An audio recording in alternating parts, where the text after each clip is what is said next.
Aku tidak menyesal meninggalkanmu, karena aku tahu betul kemampuanku. Bukan berarti aku tidak ingin berusaha. Bukan berarti juga aku tidak ingin hidup menua bersamamu. Aku tidak tega menempatkanmu di posisi yang tidak kamu inginkan nantinya. Makna kita berbeda, seakan membuatku ketakutan tidak membahagiakan kamu. Jika kamu hanya menganggapku tidak merasa selalu puas dengan pencapaianku, aku tidak memaksa. Memang, aku tidak pandai menunjukkan kuatnya rasa ingin bersamamu. Tapi, jika kamu hanya menginginkan harapan, maaf, aku tidak merasa puas jika tidak memberimu kepastian. Jika tujuan sudah sama, tapi cara dan usaha untuk mencapainya berbeda, apakah kita bisa berjalan beriringan? Inilah kisah di mana laki-laki hanya ingin memberikan yang terbaik untuk wanita yang dicintainya.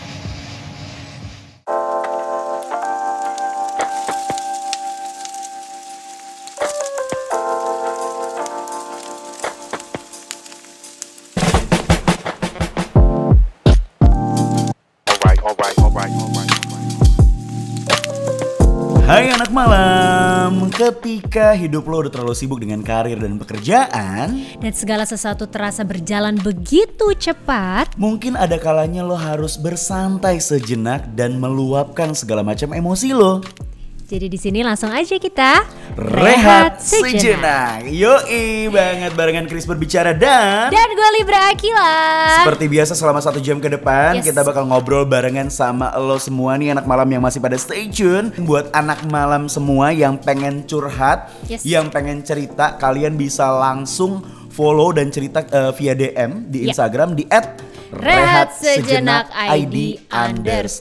Dan buat kalian yang mau dengerin full version dari Rehat Sejenak, bisa langsung aja cari kita di Spotify Rehat Sejenak. Kita kan kemarin udah banyak banget sebenarnya curhat-curhat sama kita ya Chris. Nah kita udah ada satu cerita juga nih dari anak malam yang menarik banget kayaknya buat kita bahas. Yes, tapi sebelum itu kita harus pemanasan dulu. Kita harus relaksasi dulu dengan sebuah lagu yang pastinya akan menyayat kondisi hati lo. Wow. Enjoy anak malam. Waktu pertama kali kulihat dirimu hadir. Ukuran sebuah mapan tuh bagi gue apa ya?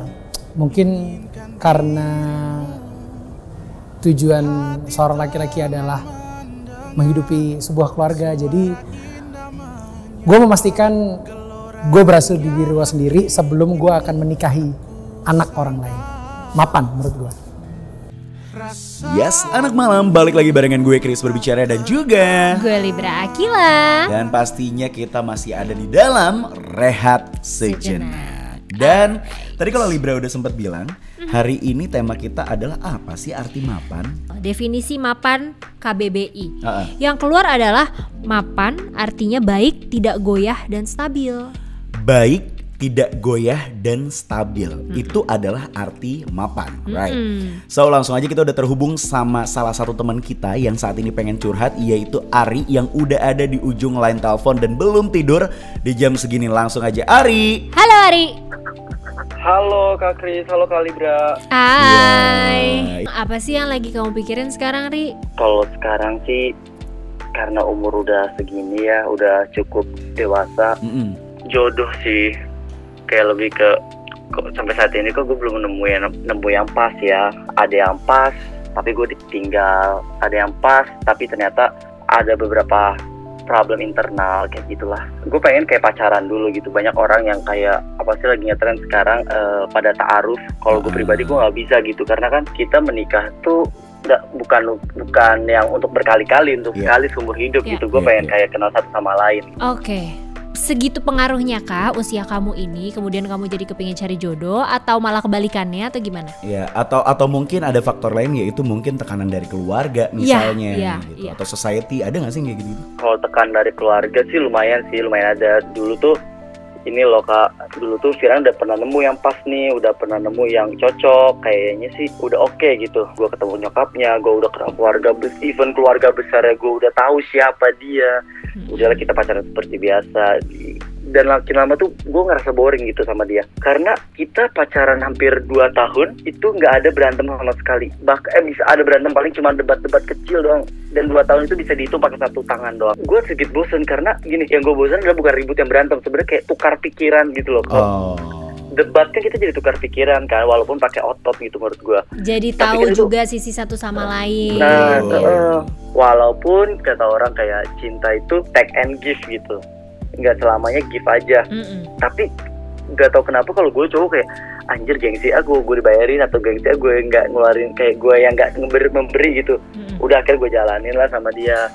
Kok makin lama kata gue kok makin berat, dia tuh mau A, B, C, D, E, kok tuntutannya makin banyak. Terus tuntutannya boleh tau nggak kayak, maksudnya contohnya tuntutannya kayak apa sih? Kayak tuntutannya tuh kayak misalnya, aku mau main kesini ya, kayak gini, aku mau kesini. Terus apalagi pas itu gue beda kota nih, kalau udah libur kayak berbulan-bulan kan kuliah beda kota, libur gue rumah di Bandung, dia rumah di Tangerang. Nah kayak gitu, dan gue kalau buat maksudnya ngapelin dia tuh, gue tuh masih dibiayain orang tua. Di situ gue malu banget. Gue bilang kan, kayaknya aku nggak bisa sering-sering ke sana deh, soalnya aku kan belum kerja juga, aku juga masih kuliah kayak gini-gini. Kirain gue dia paham gitu dengan maksud gue. Cewek lo ini pada saat itu masih statusnya sama kan sama lo, kuliah juga? Masih, kita seumuran. Itulah problemnya yang gue rasakan, seumuran. Dan kayak alasan, kayak misalnya kalau mau ketemu tuh dia tuh alasannya kayak mama tuh mau ketemu, mama kangen sama kamu. Aduh aku nggak tahu tuh mama kangen sama, ya gue pribadi nggak enak dong. Bawa orang tua gitu ya? Iya, seolah-olah gue sambil kayak macarin keluarganya juga. Atau gue kayak kok gue jadi pusing. Kadang problem gue sama dia tuh orang tua ikut-ikutan gitu loh. Lo pernah nggak cerita ke dia atau menjelaskan ke dia tentang masalah ekonomi lo? Gue pernah maksud gue cuman nggak sedetail mungkin sih. Kalau gue kan bilang ke dia ya cuman aku tuh masih anak kuliahan loh, kayak gini bla bla bla bla bla loh. Aku juga kayaknya nggak bisa deh kalau aku nggak megang duit nih kayak gini. Gue juga suka bilang kayak gitu kadang. Oke, bener.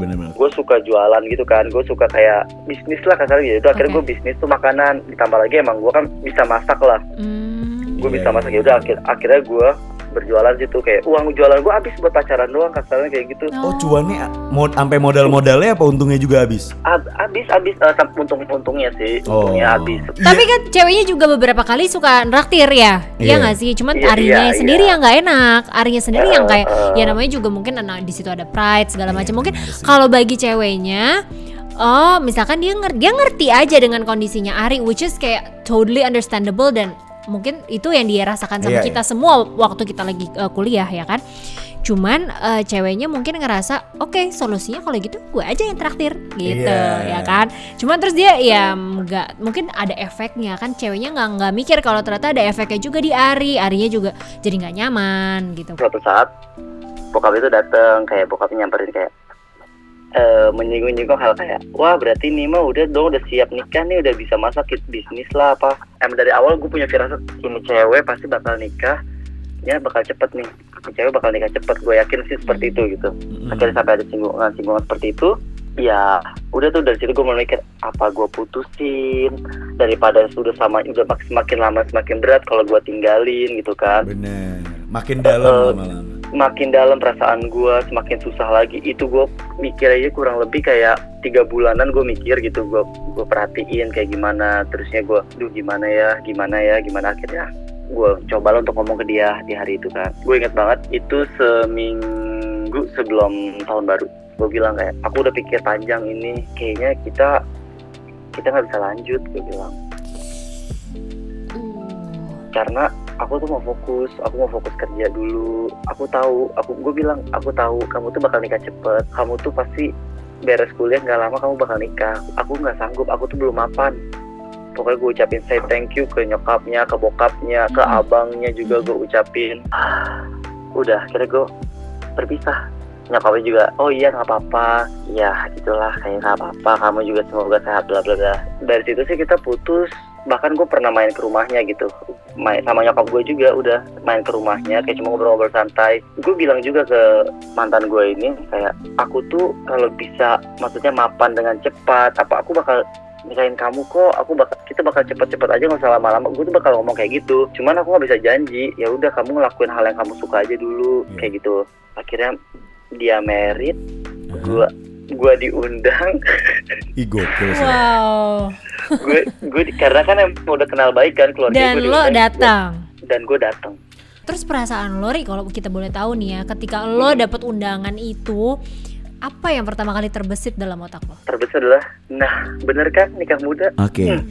Ibaratnya itu kayak feeling lo terjawab, intuisi lo tuh terjawab gitu ya. Nah, dan pertanyaan gue berikutnya adalah, lo datang sama siapa tuh ke nikahan? Sendiri? Pas itu sama nyokap bokap. Sama nyokap bokap lo? Wah, dia emang sama nyokap bokap gue ya. datang. Itu pas gue datang ke pernikahannya, gue udah sama dia udah aja, gue udah gak ada rasa apa-apa. Tapi gue masih sayang sama keluarganya, sama nyokap bokapnya. Memorinya ya. Memorinya pas gue mau pamit pulang, gue dipeluk sama nyokapnya, bokapnya. Di situ gue nangis sekejer-kejernya, gue nangis. Kayak ya udah, gue nangis sampai kayak, kamu kenapa? Kok kamu nangis kayak gini? Udah, kamu nggak apa-apa. Kayak gue malah, aduh, gue nggak tahu deh muka gue mau taruh mana gue. Tapi gue nggak bisa nahan perasaan gue kayak gue sedih ninggalin nyokap bokapnya, kasaran kayak gitu loh. Nih, apa yang dirasain sama Ari ini bener-bener runtuh sih. Kenapa gue bilang runtuh? Dan ya Ari bisa nangis karena seharusnya dia yang ada di pelaminan. Tapi dia tidak di pelaminan itu karena permasalahan bahwa dia merasa bahwa dia belum mapan. Sebuah hal yang menurut gue gentle banget. Ketika lo belum mapan, lo belum sanggup, lo better ngomong daripada harus dipaksakan mapan yang ternyata malah nanti menjerumuskan semuanya gitu. Iya. Okay. Lo masih berpikir bahwa keputusan lo pada saat itu mundur karena lo belum mapan itu adalah keputusan yang benar? Iya, bener banget. Gue ngerasa kayak itu keputusan yang paling benar dan paling baik buat gue sama dia juga sih. Setelah hal itu, jujur gue dari situ gue gak punya pacar lagi. Sampai sekarang? Sampai sekarang gue gak punya pacar, Kak. Serius. Itu berapa tahun, Ri? Itu berarti gue udah 3 tahun. Gue melihatnya dia tipikal orang yang gentle. Ketika lo sanggup, lo lakukan. Ketika lo tidak sanggup, bilang. Jangan dipaksakan. Karena ketika lo jujur, biasanya di dalam setiap masalah pasti ada yang namanya solusi. Ya. Dan setiap keputusan itu pasti juga ada konsekuensinya. Yes. Dan Ari menerima konsekuensi itu dengan apa adanya dan dengan gentle. Paling penting tuh kamu ngerasa mapan dan mantap sama diri sendiri dulu gitu ya. Betul, sama ngebagian orang tua dulu. Oke. Ini sebenarnya ketika orang sudah punya prinsip dan sudah punya keteguhan hati untuk gue mau ini tapi gue ini dulu. Menurut gue itu udah mapan. Dia mapan secara pemikiran dan secara niat. Niatnya tuh udah mantep gitu. Kita harus inget itu lagi. Mapan tuh gak melulu soal finansial. Ya. Mapan itu kan tadi kita udah bilang ya, kalau mapan itu sebenarnya baik, tidak goyah, stabil. Sekali lagi kita ucapin terima kasih banyak buat Ari yang udah mau cerita dan sharing tentang ceritanya di hari ini. Yes. Ari, thank you banget Ari. Thank you juga. Makasih banyak. Kita belajar banyak dari Ari. Betul. Ari kan suka masak ya. Jago masak ya. Kita tunggu di MasterChef ya Ari. Iya. Thank you Ari.